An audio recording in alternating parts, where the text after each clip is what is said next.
ਕਦੀ ਤੁਸੀਂ ਸੋਚਿਆ ਹੈ ਅੱਜ ਤੋਂ 13 ਅਰਬ ਤੇ 80 ਕਰੋੜ ਵਰੇ ਅਗਦੋ ਨਾ ਸਿਤਾਰੇ ਆਨ, ਨਾ ਸਿਆਰੇ, ਨਾ ਗਲੈਕਸੀਜ਼, ਪਰ ਉਸ ਵੇਲੇ ਵੀ ਸਾਰਾ ਕੁਝ ਇੰਜੇ ਹੀ ਨਹੀਂ।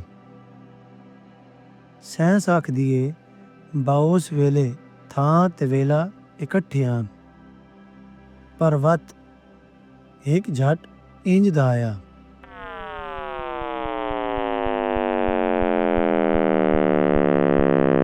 ਉਹ ਧਮਾਕਾ ਕਾਈ ਆਮ ਧਮਾਕਾ ਨਹੀਂ, ਉਹ ਖਲਾ ਦਾ ਪਸਾਰ ਆਈ, ਤਵਨਾਈ ਠੱਡੀ ਹੋਈ ਜ਼ਰਾਤ ਬਣੇ,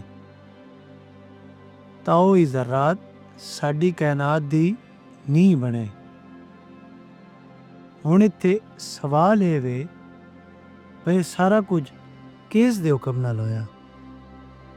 ਇਹ ਕਹਾਣੀ ਹੁਣ ਸ਼ੁਰੂ ਹੋਈ ਹੈ।